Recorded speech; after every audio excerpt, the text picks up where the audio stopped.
Eleanor Whitmore spent a lifetime building her empire, turning a small, struggling inn into one of the most luxurious hotels in the country.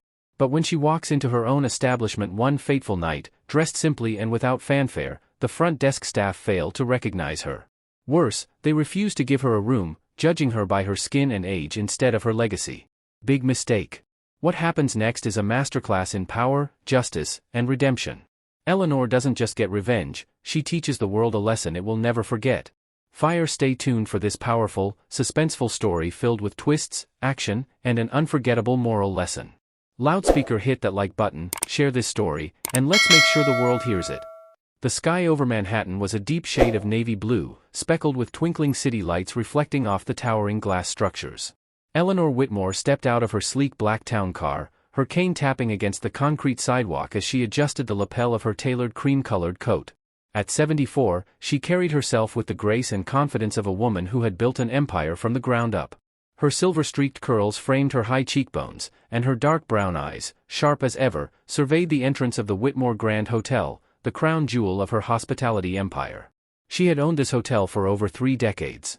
Every chandelier, every imported Italian marble floor tile, every polished wooden banister had been approved by her. She had personally trained the first general manager and had walked these halls countless times. Tonight, however, she was here unannounced. She wanted to experience the service firsthand, not as the CEO, but as a guest. Dressed in a stylish yet understated outfit, she didn't look like a billionaire mogul, she looked like any other elderly woman traveling alone. As she stepped inside, the grandeur of the lobby hit her like a wave of nostalgia. The scent of fresh lilies filled the air, and the soft hum of a jazz pianist played in the background. The hotel was as she had designed it, luxurious but welcoming, a place where guests of all backgrounds could find comfort. However, the moment she approached the front desk, a sense of unease settled in her chest. Behind the counter stood a young receptionist, a woman with perfectly sculpted eyebrows and a stiff posture. Her name tag read, Lindsay. Eleanor stepped forward, her fingers tapping lightly on the counter. "Good evening, dear. I'd like to book a room for the night." Lindsay barely looked up, her eyes scanning Eleanor from head to toe. Her smile was polite but lacked warmth. "Do you have a reservation?" "No, I don't. But I'm sure you have a room available. This hotel has over 200 suites, and I doubt you're at full capacity on a Tuesday night." Lindsay hesitated, glancing toward her colleague, a young man in a neatly pressed navy blue suit. "I'm afraid we're fully booked," she said quickly. Eleanor arched a brow. "Fully booked? That's interesting. Because I just checked online before I came here, and it said there were at least 15 rooms available." Lindsay's smile stiffened. "Sometimes our system doesn't update in real time." Eleanor leaned in slightly. "Is that so? Or is it that you assume I don't belong here?" A flicker of something, nervousness, perhaps, crossed Lindsay's face. "That's not what I meant, ma'am." "Really?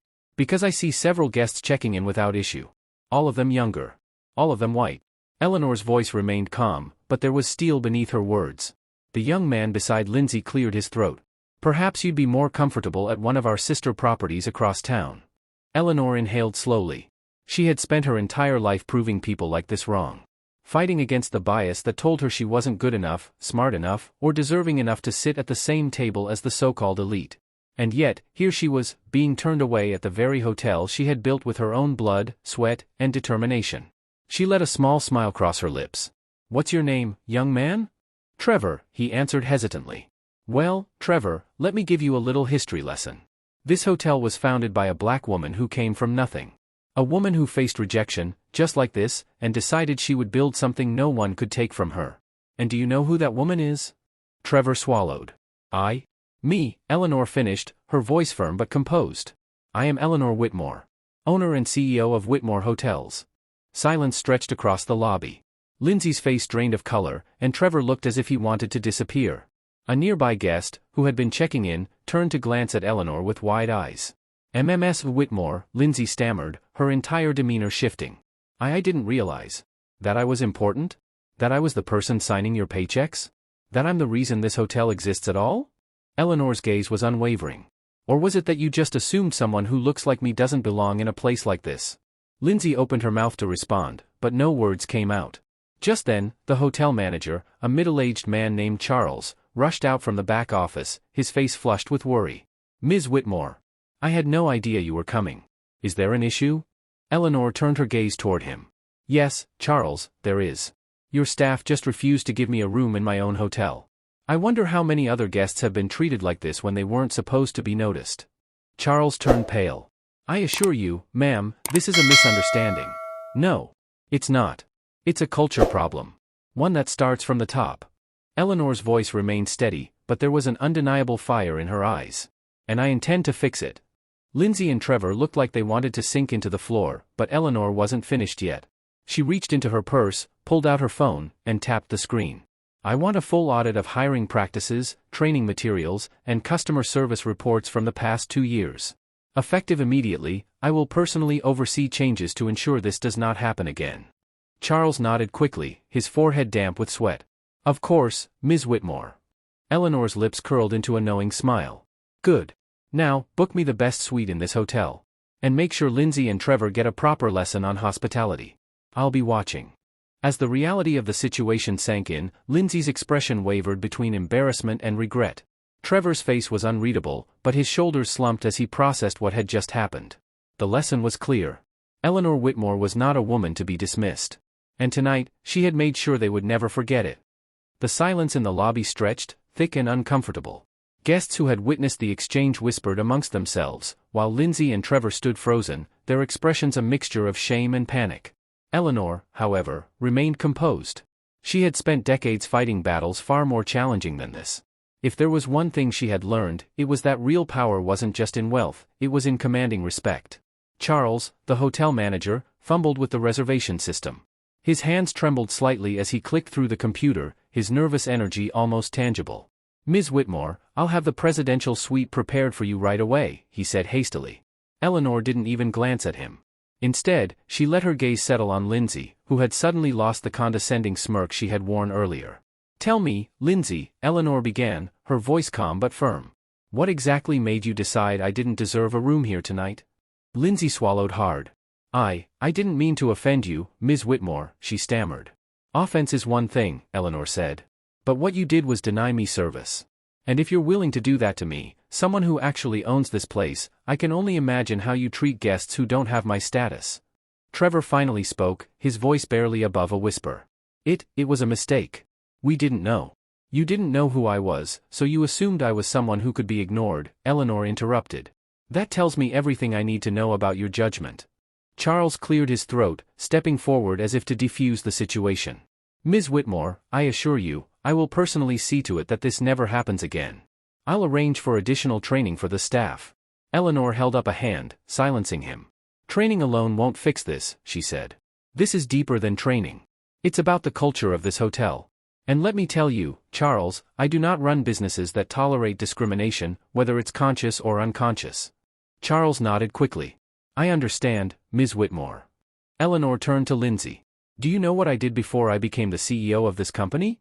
Lindsay hesitated before shaking her head. I was a housekeeper, Eleanor said simply. I scrubbed floors. I changed linens. I worked 12-hour shifts cleaning up after guests who barely acknowledged my existence. And every day, I told myself that one day, I wouldn't just work in a hotel, I would own one. So you see, Lindsay, I know exactly what it feels like to be dismissed, to be overlooked. But I made a promise to myself that no one who stepped foot into my hotels would ever feel like they didn't belong. A wave of silence rippled through the lobby. Even guests who hadn't been paying attention before were now listening. Eleanor continued, You may think denying me a room was just a small mistake. But these small mistakes add up. They create an environment where certain guests feel unwelcome. That is not what I built this hotel for. Lindsay's face was bright red. I'm so sorry, Ms. Whitmore, she said quietly. I really didn't mean. It's not about what you meant, Eleanor said. It's about what you did. Intentions don't matter if your actions say otherwise. Trevor, who had been silent for most of the exchange, suddenly stepped forward. Ms. Whitmore, I understand if you want us fired, he said, his voice steady despite his obvious nerves.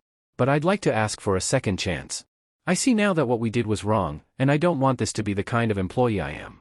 If there's any way I can prove that, I'd like the opportunity to do so. Lindsay looked startled by Trevor's words, but Eleanor studied him carefully. She had built her career on second chances. She had given opportunities to those who had been counted out, overlooked, underestimated. But she also knew that change had to be earned. Trevor, let me ask you something, Eleanor said. If I had walked out of here tonight without revealing who I was, would you have thought twice about what you did? Trevor hesitated, but then slowly shook his head. "No, ma'am," he admitted. "And that's why I know I need to do better." Eleanor nodded, appreciating his honesty. "I don't believe in firing people as a knee-jerk reaction," she said. "But I do believe in accountability. You and Lindsay will be required to attend an intensive customer service and diversity training. And I will personally review your progress." Trevor nodded immediately. "Yes, ma'am. Thank you for the chance." Lindsay, however, still looked hesitant. "Ms. Whitmore, I really am sorry," she said again. "I didn't realize." "You didn't realize," Eleanor repeated. "And that's the problem, Lindsay. You work in the hospitality industry, yet you turn someone away based on your assumptions. That's not just a mistake, it's a failure of empathy. If you want to stay at this hotel, you'll have to prove that you can do better. If not, I have no problem finding someone else who will." Lindsay's lips parted, but she knew there was nothing more she could say. Eleanor turned back to Charles. "From now on, I want a full review of guest feedback on customer service. Any reports of discrimination, bias, or poor treatment will be addressed directly by me. Understood?" Charles nodded so fast it was a wonder his head didn't snap off. "Understood, Ms. Whitmore." "Good." Eleanor finally let her gaze sweep across the room. "Because I built this hotel to be a place of excellence, not exclusion. And I intend to keep it that way." With that, she took the keycard to her suite and walked toward the elevators, her cane tapping softly against the marble floor. The tension in the air remained, but something had shifted. The hotel staff had learned a lesson tonight, one they would not soon forget. And as for Eleanor, she had only just begun. As Eleanor Whitmore rode the elevator to the top floor, she allowed herself a rare moment of satisfaction. She had spent decades building her empire, and she refused to let anyone tarnish the legacy she had fought so hard to create. But tonight wasn't just about her. It was about setting a precedent, about ensuring that no other guest, regardless of their background, ever felt unwelcome in a place she owned. The elevator doors slid open, revealing the grand entrance to the Whitmore Presidential Suite, a luxurious expanse of elegance and comfort that she had personally designed. The suite was adorned with floor-to-ceiling windows, an intricate crystal chandelier, and furnishings fit for royalty. But Eleanor barely glanced at the opulence as she stepped inside. Instead, she moved straight to the large oak desk in the sitting area and pressed a single button on her phone. Within seconds, her assistant, Monica, answered. "Ms. Whitmore, I was just about to call you. I heard what happened." Eleanor wasn't surprised. Monica had been with her for over 15 years, sharp, efficient, and always one step ahead. "Word travels fast," Eleanor said dryly. "It does when the hotel security team sends me an incident report before you even make it to your suite," Monica replied. "Are you all right?" Eleanor exhaled, rubbing her temple. "I'm fine, Monica. But I need something handled immediately. Anything. I want a full audit of this hotel's hiring and training processes. I want to know how many complaints we've received about discriminatory behavior, especially in customer service." There was a brief pause. "Understood," Monica said. "Would you like me to conduct an anonymous survey with employees as well?" "Absolutely," Eleanor confirmed. "I need to know if this is an isolated incident or a deeper problem." "I'll get started first thing in the morning," Monica assured her. "Not in the morning," Eleanor corrected. "Now." Another pause. Then a chuckle. "You never sleep, do you?" "I'll sleep when I'm dead," Eleanor replied with a small smile. "For now, I want answers." Monica laughed softly. "I'll have a preliminary report on your desk by sunrise." Eleanor ended the call and leaned back in her chair, her sharp eyes scanning the city skyline. She had spent too many years breaking down barriers to let complacency set in now. If there was one thing she had learned from her journey, it was that power meant nothing if you didn't use it to create change. Suddenly, her thoughts were interrupted by a soft knock at the door. She frowned. Who would dare disturb her at this hour? Standing up, she grabbed her cane and walked to the door. When she opened it, she was met with the nervous faces of Trevor and Lindsay, the two front desk clerks who had denied her a room just hours before. For a moment, she simply stared at them. Then, arching an eyebrow, she asked, "Do you have any idea what time it is?" Trevor cleared his throat. "Ms. Whitmore, we know it's late, but we, wanted to speak with you in person." Lindsay, clearly uncomfortable, hesitated before adding, "We owe you more than just an apology." Eleanor studied them for a long moment before stepping aside. "Come in." They entered cautiously, their eyes widening at the grandeur of the suite. Eleanor gestured toward the couch. "Sit." They obeyed, sitting stiffly as Eleanor took her own seat across from them. She rested her hands on the top of her cane. "Start talking." Trevor spoke first. "After you left the lobby, I started thinking about everything you said. And I realized that if I hadn't known who you were, I wouldn't have questioned my actions. That's wrong. I don't want to be that kind of person. Lindsay nodded slowly. I wasn't raised to judge people like that, she admitted. But when I saw you earlier, something in me just assumed. She trailed off, looking ashamed. I realized tonight that I have a bias I wasn't even aware of. And that scares me. Eleanor listened, her expression unreadable. She had dealt with countless apologies in her lifetime, some sincere, others performative. But there was something raw in the way Lindsay and Trevor spoke now. You two made a mistake, Eleanor said. A serious one. If I were just another guest, you would have sent me out onto the street. Trevor swallowed hard. We know. And yet, Eleanor continued, you came here. On your own. No one forced you. Why? Lindsay hesitated, then said softly, because I don't want to be the kind of person who needs to be told to do the right thing. Eleanor leaned back slightly, considering. The younger generation had their flaws, but there was hope in them too. All right, she said finally. I'll give you both a choice. They perked up, listening intently. You can take the easy way out. Resign. Walk away. Avoid the work it takes to unlearn what led you to tonight's mistake. Or, she paused, leveling them with a stare, you can stay, learn, and prove to me that you deserve to wear that uniform. Trevor and Lindsay exchanged a glance. I want to stay, Trevor said immediately. I want to do better.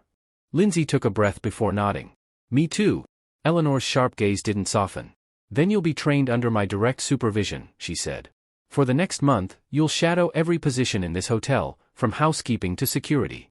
You'll understand every part of this business, not just the front desk. And you'll report to me personally. Trevor and Lindsay's eyes widened. You'd take the time to train us yourself? Lindsay asked, surprised. Eleanor allowed a small smirk. I don't waste my time on lost causes, she said.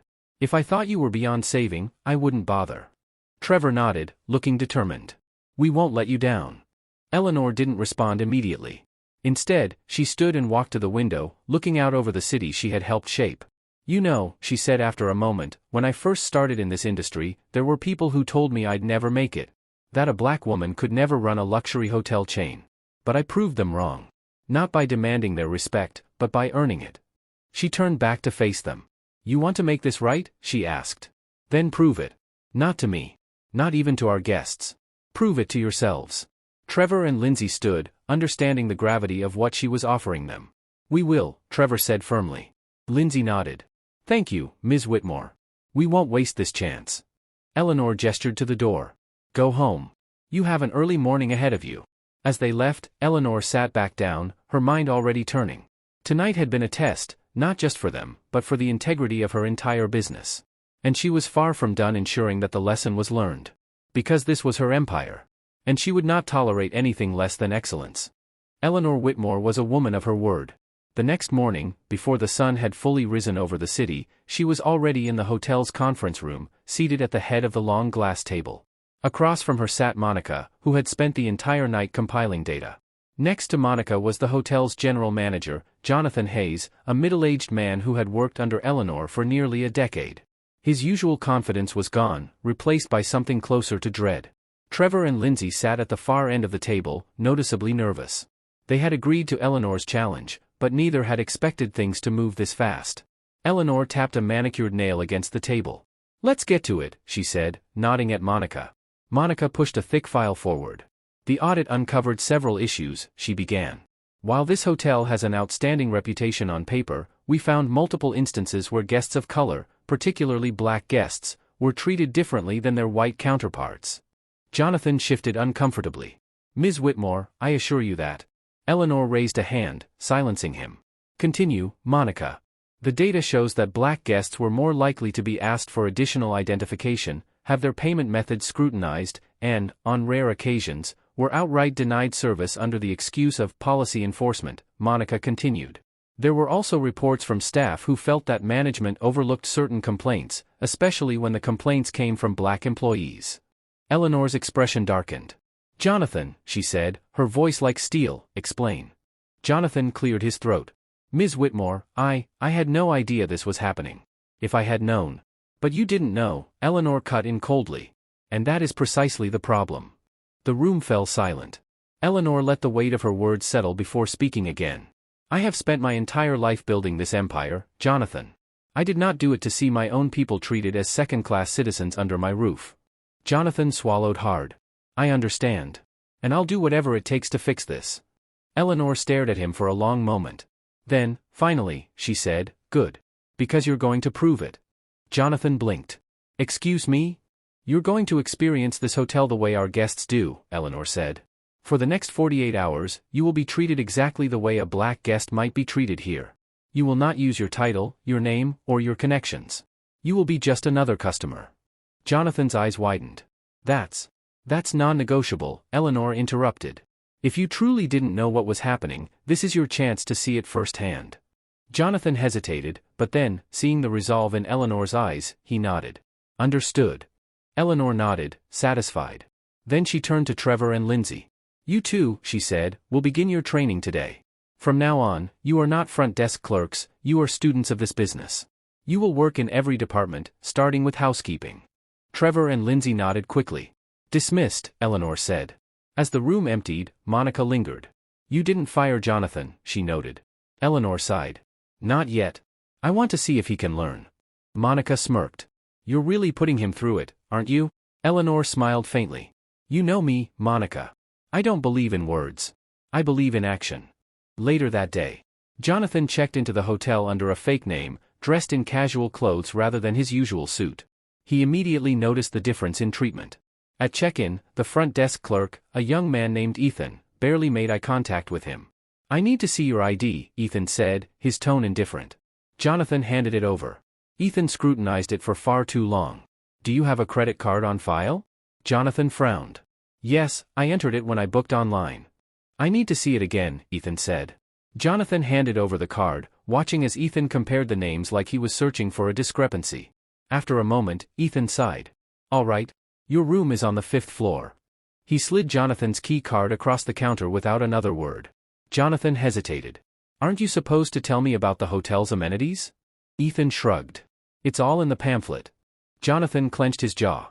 He had never seen a white guest treated with such indifference. As he made his way to his room, he encountered a white couple checking in. The same Ethan who had been dismissive with him suddenly transformed, smiling, welcoming, engaging in small talk. Jonathan's stomach churned. For the next 24 hours, Jonathan experienced subtle but clear discrimination. Staff members barely acknowledged him. When he ordered room service, his food arrived cold. When he asked for extra towels, they took over an hour to arrive. It wasn't blatant racism. It was something more insidious: neglect, indifference, and the quiet but clear message that he wasn't as valued as other guests. By the time he reported back to Eleanor, his face was pale. She didn't say anything. She simply raised an eyebrow. Jonathan sat down heavily. I get it now, he admitted. It's real. It's happening. And I let it happen under my watch. Eleanor leaned forward. So what are you going to do about it? Jonathan swallowed. I want to change things. But I don't know where to start. Eleanor nodded. Then let me show you. She pushed a folder toward him, filled with action plans, diversity training schedules, and policy reform proposals. Jonathan took it, his hands shaking slightly. I'll fix this, he promised. Eleanor studied him, then nodded. See that you do. Because if he didn't, she would find someone who would. Jonathan Hayes left that meeting a changed man. He had walked into it as a hotel executive, convinced that he was already doing his best. But after experiencing firsthand what black guests endured at the hotel he managed, he knew he had been blind. He had been complicit. And now, he was determined to fix it. Eleanor watched him closely over the following days. She wasn't the type to give second chances easily, but she could see that something in Jonathan had shifted. He was no longer just going through the motions, he was listening, learning, and, most importantly, acting. His first move was calling an all-staff meeting. Every department, from housekeeping to concierge, was required to attend. The employees murmured among themselves as they gathered in the hotel's ballroom, curious about the sudden summons. When Jonathan took the stage, his expression was serious. He took a deep breath before addressing them. I want to start by saying this: I failed you, he began. I failed this hotel, I failed Ms. Whitmore, and most importantly, I failed the guests who trust us with their business. Over the last few days, I've seen things that I should have noticed a long time ago. And I will never let them happen again. A ripple of surprise moved through the crowd. This was not the same dismissive, corporate Jonathan they were used to. From this moment forward, things will change, he continued. We are implementing a new code of conduct, a new training program, and a new standard of service that ensures every guest, regardless of race, background, or status, is treated with the respect they deserve. He paused, scanning the room. If anyone here has a problem with that, you're free to leave. Silence. No one moved. Jonathan nodded. Good. Then, he turned to Eleanor, who had been watching from the front row. Ms. Whitmore, he said, would you like to say a few words? Eleanor stood slowly, walking to the stage with the kind of commanding presence that made the entire room hold its breath. She took the microphone and let her gaze sweep across the employees. I built this hotel from the ground up, she said, her voice strong. Not just for profit. Not just for prestige. But to create a place where every guest feels welcome, where no one has to wonder if they belong. She turned slightly, looking directly at the front desk staff. And yet, here I am, denied a room in my own hotel because of the color of my skin. The weight of her words settled over the crowd like a heavy blanket. I could have fired all of you, she continued. And trust me, I still might. But I believe in giving people the chance to learn. Because learning is how we change the world. She stepped back, nodding at Jonathan. Let's see if you all can prove that you deserve to be part of that change. The implementation. Change didn't happen overnight. But Eleanor wasn't interested in quick fixes, she wanted lasting transformation.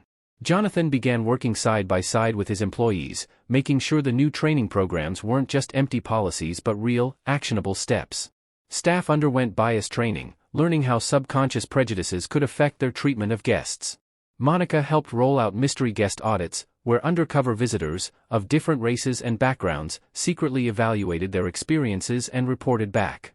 And most importantly, employees who resisted the changes were fired on the spot.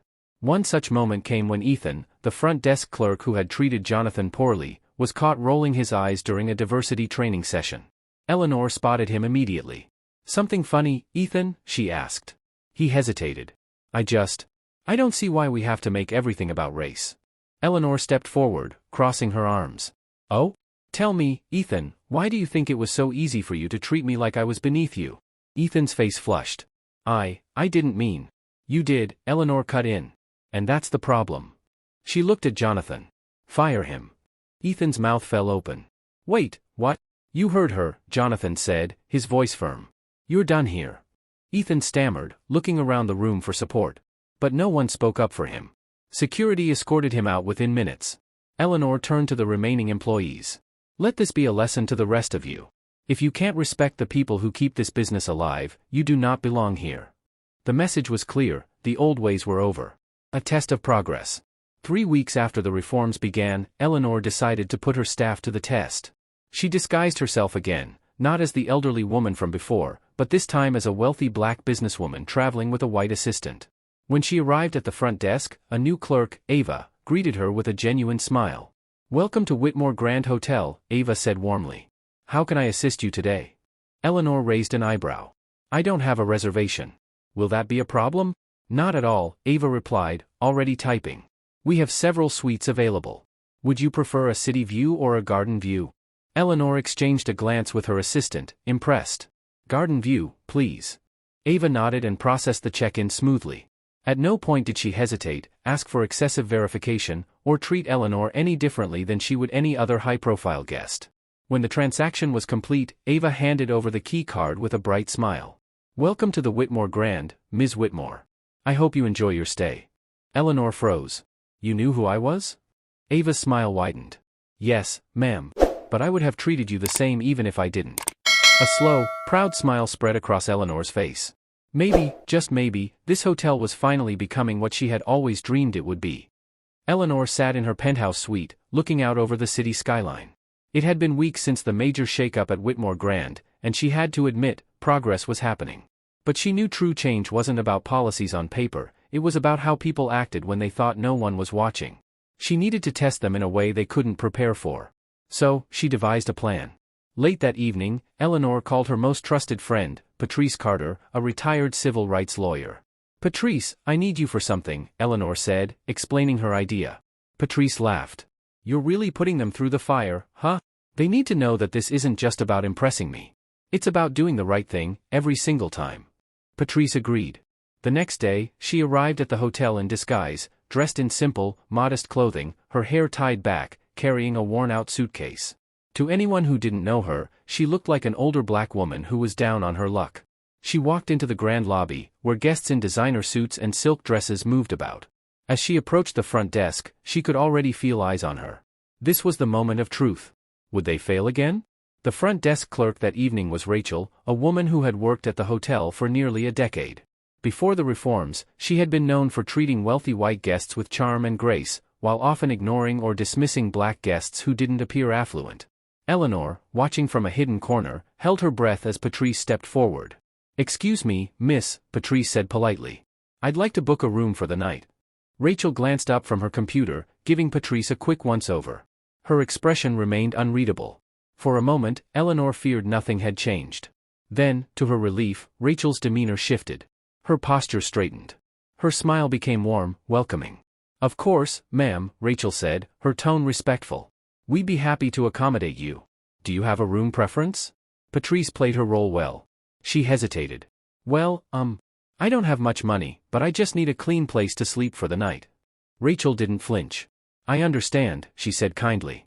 "We do have standard rooms available, and we also offer discounts for seniors. Would you like me to check for the best possible rate?" Eleanor exhaled slowly. This was what she had been fighting for.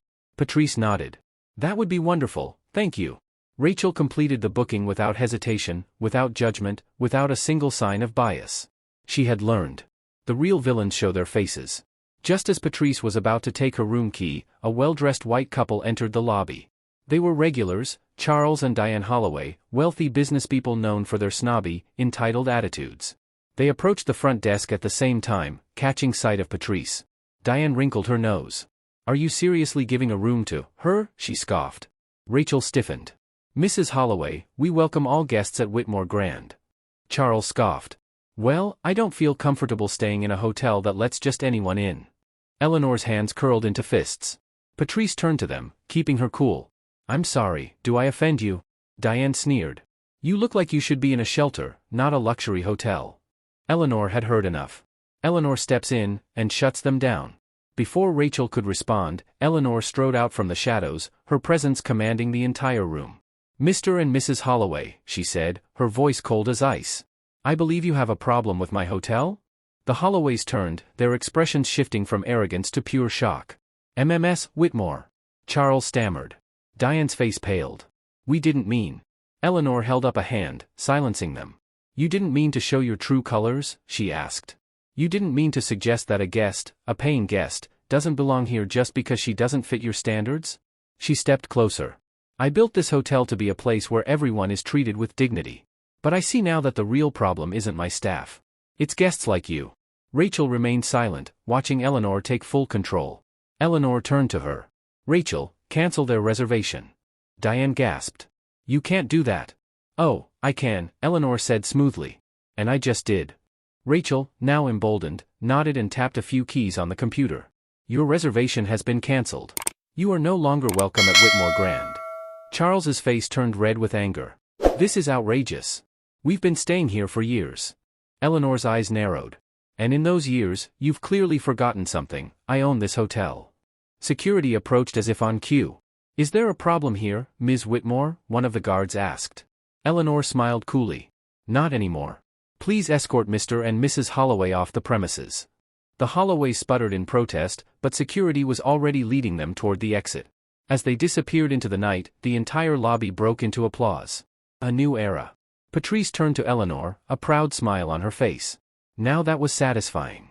Eleanor chuckled. It was overdue. Rachel, still at the front desk, looked at Eleanor with nervous uncertainty. "Ms. Whitmore, I want to say thank you. And I want to apologize." Eleanor studied her. "For what?" Rachel swallowed. "For the times before. I used to be like them. Not as cruel, but I didn't always treat guests fairly." She lowered her gaze. "I just want you to know that I've changed." Eleanor nodded, seeing the sincerity in her eyes. "Then make sure you never forget what this moment felt like." Rachel straightened her shoulders. "I won't." Patrice picked up her room key and gave Eleanor a knowing look. "Well, I guess I should enjoy my stay now that the bigots are gone." Eleanor chuckled. "You deserve it." As she watched Patrice head toward the elevators, she felt something she hadn't in a long time. Pride. Not just in herself, but in the new future of Whitmore Grand. Eleanor Whitmore sat in her private office on the top floor of Whitmore Grand, sipping a cup of tea as she reviewed the hotel's latest reports. Bookings were up, guest satisfaction had skyrocketed, and, most importantly, the culture shift she had fought for was finally taking root. She had proven her point. But she wasn't done yet. Her mind lingered on the Holloway's disgraceful behavior the previous night. They weren't just rude customers. They were part of an old system that believed power belonged to a select few. And Eleanor wasn't just fighting for herself.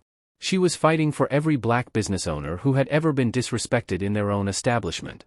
For every elderly black woman who had been underestimated, dismissed, or mistreated. So she picked up her phone and made a call. It was time for the final move. The press conference.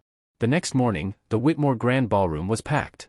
Reporters, city officials, community leaders, and business moguls had gathered, drawn by the mystery of Eleanor's unexpected press event.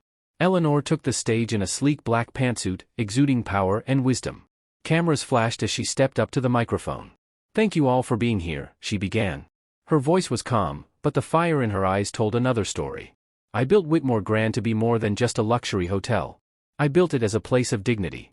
A place where everyone, regardless of race, background, or status, is treated with respect." The room was silent, hanging on to her every word. "But last week, I experienced firsthand what happens when people believe power and privilege are more important than human decency." She recounted the night she was denied a room in her own hotel.